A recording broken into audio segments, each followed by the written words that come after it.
गोजोन मोनाबिलिनि गिबियावनो बयनोबो गोजोननायखौ हरबाय लोगोफोर आरो नोंथांमोनखौ बड' एसएम आपडेटनि गोदान रादाबाव बरायबाय। मिजिंथियो गासिबो गाहामै दङ। दिनै नोंथांमोननि थाखाय गोदान खौरां लाबोदों। नोंथांमोना गुसुं समावनो गासै रादाबखौ मिथिनो हागोन। अन्नानै भिडिअखौ जोबजासे नाय। फैदो लोगोफोर बिदिबा दिनैनि गोनांथार बर' रादाबाव। गिबि रादाबाव दङ गोजोनथाव खौरां। आसामनि बक्सिं गेलेगिरि लाभलिना बरग'हाया अलिम्पिकनि थाखाय सायख'जाबाय। खौरांनि बायदिब्ला लाभलिना बरग'हाया आसामनि मादावनो आइजो बक्सिं गेलेगिरि महरै गिबिसिन अलिम्पिकआव सायख'जानो हादों। लाभलिना बरग'हाया आसामनि गलाघाट जिल्लानि गंसे गेजेर थाखोनि नखरनिफ्राय फैनाय। बिफाया सासे फालांगिरि आरो बिमाया सासे नखर बेंगिरि। लाभलिना बरग'हाया सानै जेवजा बिब'बो दं होनना मिथिनो मोन्दों। मख'थावनादि लाभलिना बरग'हाया 2012 मायथाइनिफ्रायनो स्पर्ट्स अथ'रिटि अफ इन्डियानि दारै फोरोंगिरि बोदो बर'आ दैदेनबोदोंमोन। बेराफारसेथिं आसामनि गिबि मन्थ्रि डक्टर हिमन्त बिश्व शर्माया लाभलिना बरग'हायनो साबायखर बावनायजों लोगोसे बरायनाय जासिहरदों। नैथि खौराङाव दङ DRDOनि हेफाजाबजों गिबि मन्थ्रि डक्टर हिमन्त बिश्व शर्माया अरायथा नङै मोन 300 बेडनि हस्पिटाल बेखेवना होदों। आसाम सोरखारा कर'ना जिउसानि थासारिखौ नोजोर बोनानै DRDOनि हेफाजाबजों सरुसजाय स्टेडियामाव देहा फाहामसालि बेखेवना होदों। आसामनि गिबि मन्थ्रि डक्टर हिमन्त बिश्व शर्मा आरो सावस्रि बिफाननि मन्थ्रि केशव महन्तनि बाहागो लानायाव DRDOनि हेफाजाबजों अरायथा नङै गं 300 बेडफोर थानाय कभिड देहा फाहामसालिखौ बेखेवना होदों।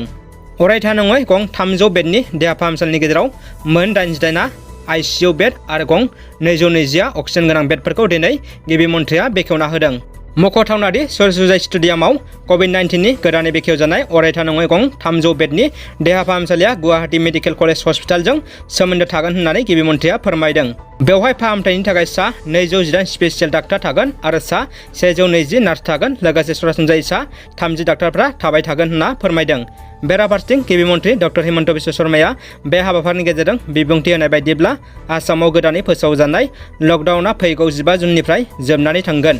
बिनि उनाव गोदानै लकडाउननि नेमखान्थिखौ खायसे जिल्लाफोराव कर'ना जिउसानि थासारिखौ नोजोर होनानै लकडाउनखौ बोखांनाय जानो हागौ आरो खायसे जिल्लाफोराव एसे रेहाय होनाय जानोबो हागौ होनना फोरमायदों। थामथि रादाबाव दङ कभिड-19नि गोदान नेमखान्थि फोसावनाय जागोन होननानै आसामनि सावस्रि मन्थ्रि केशव महन्तआ बुंथिदों। हादरसायाव कर'ना जिउसानि थासारिया एसे मोजां थासारियाव फैनायलाय आसाम सोरखारा कभिड-19नि नेमखान्थि फोसावना फालिनो बिथोन होनाय लेखा फैगौ 15 जुन खालारनिफ्राय जोबनानै थांगोन। आसामाव कर'ना जिउसानि थासारिखौ नोजोर बोनानै हादरसायाव 15 जुन खालारखालि कभिड-19नि गोदान नेमखान्थि फोसावना होनाय जागोन होननानैबो सावस्रि मन्थ्रि केशव महन्तआ फोरमायदों। मख'थावनादि गोदान नेमखान्थियाव खायसे बिथिंखौ रेहाय होनाय जागोन होननानैबो बुंथियो सावस्रि मन्थ्रि केशव महन्त बिथाङा। दुखुनि खौरां चिरां जिल्लानि थाखो 10आव फरायनाय 17 बोसोरनि फरायसाया मबाइल मोनै आरो 5G गेलेनो मोनैनि गावनि जिउखौ फोजोबना लादों। बे जाथाया ओनसोलाव दुखुनि सायखं गोग्लैहोयो। बे दुखुनांथाव जाथाया जोनोमगिरि बिमा बिफाखौ गोर्बो बिखा बायग्लिहोदों। खौरांनि बायदिब्ला मबाइला गाज्रि जादोंमोन आरो फाहामनो हाथ'वाखैमोन होनना बेबायदि समावनो बे दुखुनांथाव जाथाया जायो। थांनाय बोसोरावबो बे एखे रोखोमैनो चिरां जिल्लायाव जादोंमोन, जेराव सासे रोंगौथि गोनां फरायसाया अनलाइन क्लासाव बाहागो लानो मोनैनि गावनि जिउखौ फोजोबना लादोंमोन। गोरिब नखरफ्रा अनलाइन सोलोंथाइनि मुङाव एन्ड्रइड मबाइल बायनो हायै जाथायफोरा गोरिब नखरफोरखौ हालाय हाफाय जाहोदों। BTRनि डेपुटि चिफनि लांदां मासिखौ लानानै BTRनि राजखान्थि फोथार आरो खौरां बिजोङाव गोबारै बार बारदों। बे समाव गोबां सोंलु सिखारदों दि BTRनि डेपुटि चिफ मानगोनां गबिन्द बसुमतारिया आसाम बिधान सभायाव उदालगुरिनिफ्राय MLA महरै दिसपुराव आगान सुरबाय। बिनि उनाव गोबां सोंलु सिखारदों डेपुटि चिफआ सोर जागोन होननानै। बेबायदि समाव BTRनि मानगोनां चिफ प्रमद बर'आ खुगा बेखेवदों। बिथां बर'आ खौरांगिरिफोरनि मोनसे मोगा-मोगियाव बे आयदानि सायाव बुंफोरदों। प्रमद बर'आ बुंदों, जेब्लासिम गबिन्द बसुमतारिया आसामनि मन्थ्रि सायख'जाया अब्लासिम बिथाङानो डेपुटि चिफनि बिबानाव थागोन होननानै रोखायै बुंथियो। बर' सावथुन मुलुगनि थाखाय गाहाम खौरां। फैगासिनो दङ गोदान मोनसे बर' सावथुना। नेशनेल इन्टारनेशनेल बान्था मोननो हानाय जोलै सावथुनखौ दिहुनखांनायनि उनाव आरोबाव सावथुन दिहुनगिरि रजनी बसुमतारिया गोदान बर' सावथुननि थाखाय थियारि जादों। जोलै सावथुना रायजो राजाफोरजों खोब अनसायजानायनि उनाव गोदान बर' सावथुन विल्स वान्स एबा गराय फाख्रि सावथुनखौ दिहुननो सिगांदों। बिथां सावथुन दिहुनगिरि रजनी बसुमतारिया बे खौरांखौ ससियेल मिडियाजों फोसावदों। BTRआव अरुणोदय बिथांखिनि फारिलाइयाव मुं सोसनजानायाव गोबां बेले-बेजे जानायनि खौरां मोन्दों। तामुलपुर महकुमानि गरेस्वरनि हाजलपारा गामियाव अरुणोदय बिथांखियाव गोबां बेले-बेजे जानायनि सायाव अजद होदों गरेस्वरनि रायजो राजाफ्रा। अरुणोदय बिथांखिनि फारिलाइयाव मुं सोसनजायैयाव हेंथा खुद्रिखांदों हाजलपारानि रायजोआ। बाक्सा जिल्लानि तामुलपुर महकुमानि गरेस्वर सार्कोल अफिसनि सिङाव हाजोलाफोरा गामियाव अरुन्दै बिथांखिनि मुङाव गोबां बेले-बेजे जानायनि अजद सिखांदों।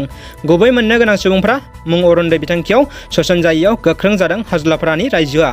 गरेस्वरनि जौगानाय खोन्दोनि सिङाव आरो गोबां गामियाव गुबै मोननो गोनां सुबुंफोरनि मुं फारिलाइयाव सोसनजायैनि अजद होदों रायजो राजाफ्रा। दानिया फैदो जोबथा खौराङाव। 15 जुलाइनिफ्राय 20 जुलाइनि गेजेरावनो खुंफुंनाय जागोन मेट्रिक आरो हायार सेकेन्डारिनि आनजादखौ। बे गोनांथार बाथ्राखौ दिनै आसामनि गिबि मन्थ्रि हिमन्त बिश्व शर्मा बिथाङा फोसावदों। खानाफारानि आसाम एडमिनिस्ट्रेटिभ कलेजाव आसामनि गिबि मन्थ्रि डक्टर हिमन्त बिश्व शर्मा, मन्थ्रि रन्जित दास, मन्थ्रि अतुल बरा, केशव महन्त, मन्थ्रि इउजित ब्रह्मनि बाहागो लानायाव बे बाथ्राखौ फोसावदों। अदेबानि 1 जुलाइसिम पजिटिभनि रेट 2सिम खमायाब्ला आनजाद केन्सेल खालामनाय जागोन होन्नाबो फोरमायो गिबि मन्थ्रि बिथाङा। आनजादखौ लानानै थांनाय साननैसोनिफ्रायनो रायजोआव गोबां सावरायनाय सोलिगासिनो थानायनि गेजेरावनो दिनै गिबि मन्थ्रिनि बे गेदेर फोसावनाय। अदेबानि दासिम जेबो थि सान बिनि थाखाय खालामाखै होनना मिथिदों। दिनैनि रादाबा एसेनोसै लोगोफोर। रादाबखौ मोजां मोनबायब्ला अन्नानै लाइक, कमेन्ट आरो शेयार खालाम आरो चेनेलाव गोदानब्ला साबस्क्राइब खालाम। गोजोन्थों।